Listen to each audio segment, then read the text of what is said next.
So if you want to introduce yourself, first name, last name, and then spell out the last name. My name is Stephen Willis, W-I-L-L-I-S. All right, cool. Okay, I am a volunteer.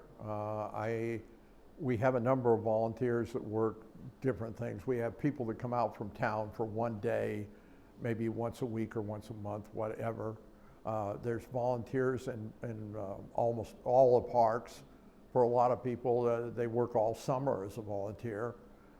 It gets them out of the house, they get something they're interested in. I come up here, I'm from Denver, I live in Denver. So I come up here for 1 month in the spring and 1 month in the fall. And I come up when they're short people, the summer help is left. So it works out and the quarters are available. And I was actually stationed here as a missile officer and actually stationed in this wing and worked in the one we have preserved as a historic site. And by the way, for those that are interested, the Park Service doesn't pick these historic sites. You do through your elected representatives. Then the Park Service is the experts on preserving and presenting that to the public. Okay. That, I was at all 5 launch centers here, Okay. mainly Charlie. There was Alpha, Bravo, Delta, Charlie, and then the rest of the alphabet as you went west.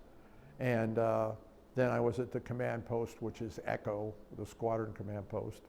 But I was at all 5 of them at one time or another briefly. Those are the 2 I worked at the most.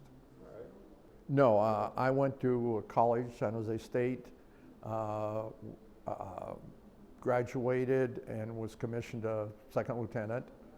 They sent me to Lowry and trained me as an intelligence officer and a photo interpreter, which became my life's work. And then I went overseas to Thailand with a fighter bomber wing. Then I taught at Ellsworth, or at Lowry for 3 years, and then I was in an airborne command post in Thailand. We flew over Laos. We controlled the war in Laos and Cambodia. And I was a targeting officer. And then from that job, I came here. And when you come to a base like this, I could have gone through my training for the job before I came, but it worked out. I brought my family here and then went to Vandenberg Air Force Base. And it was about a 2-month basic training in missiles.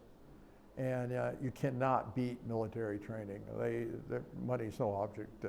What they would do was teach us about each part that we were responsible for, how it worked, what it did. And then in the afternoon, we would go into a trainer, which is exactly like the missile capsule.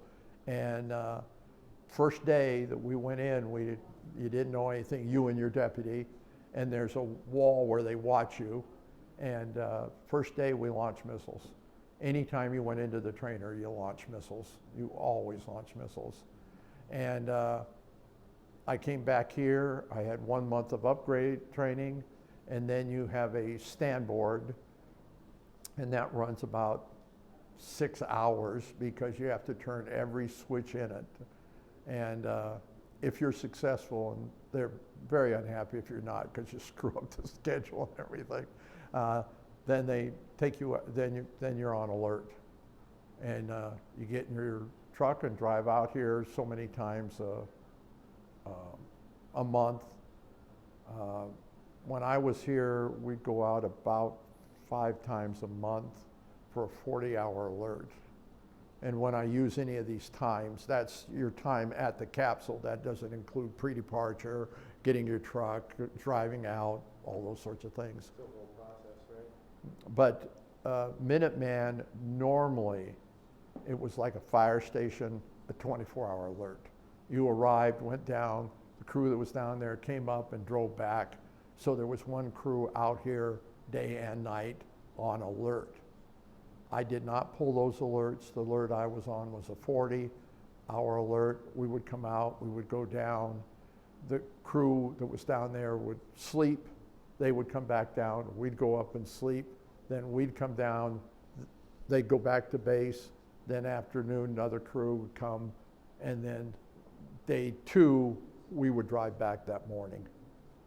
Before I got here, there was a lot of harassment of the crew force, trying to keep them alert because we never launched the missile, so, you know.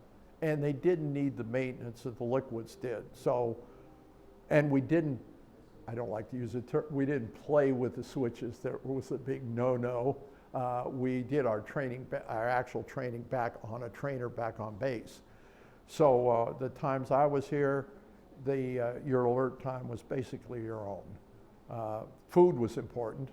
You know, what am I going to have for lunch? What am I going to have? And you could bring, most people brought their own food and water. You'd bring something to do. I got a second master's degree while I was here in public administration. They came and taught 5 days, and that was one course over a month, 3 days and then 2 days later. And that kept me busy. But whatever you wanted to do, I have a friend that built 3 houses in Rapid City while he was on alert. He managed his construction company, would arrange for lumber to be delivered, people to do the roofing, all that sort of thing.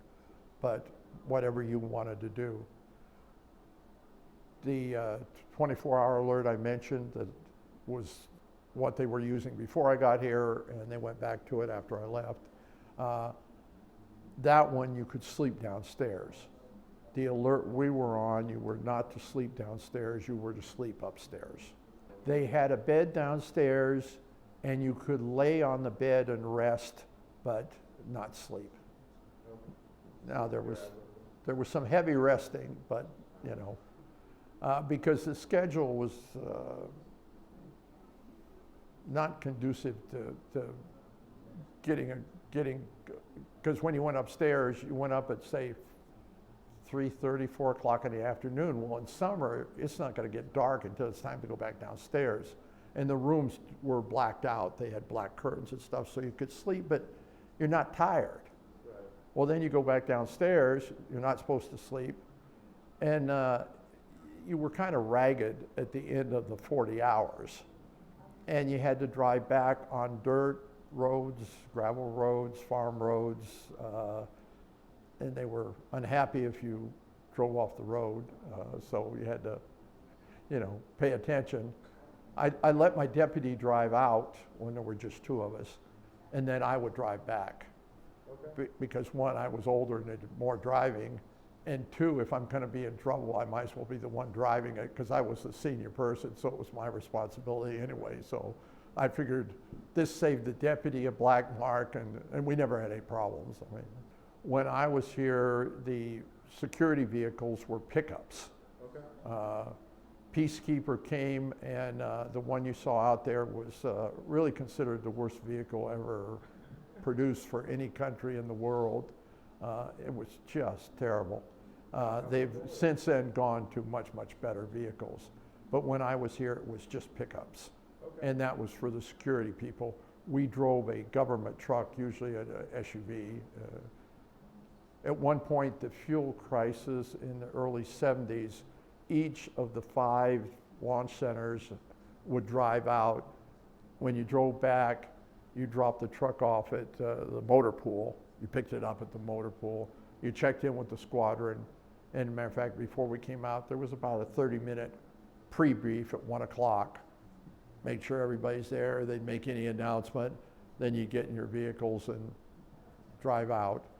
But when we had the gas crisis, they got rid of 2 vehicles. There were 3 vehicles.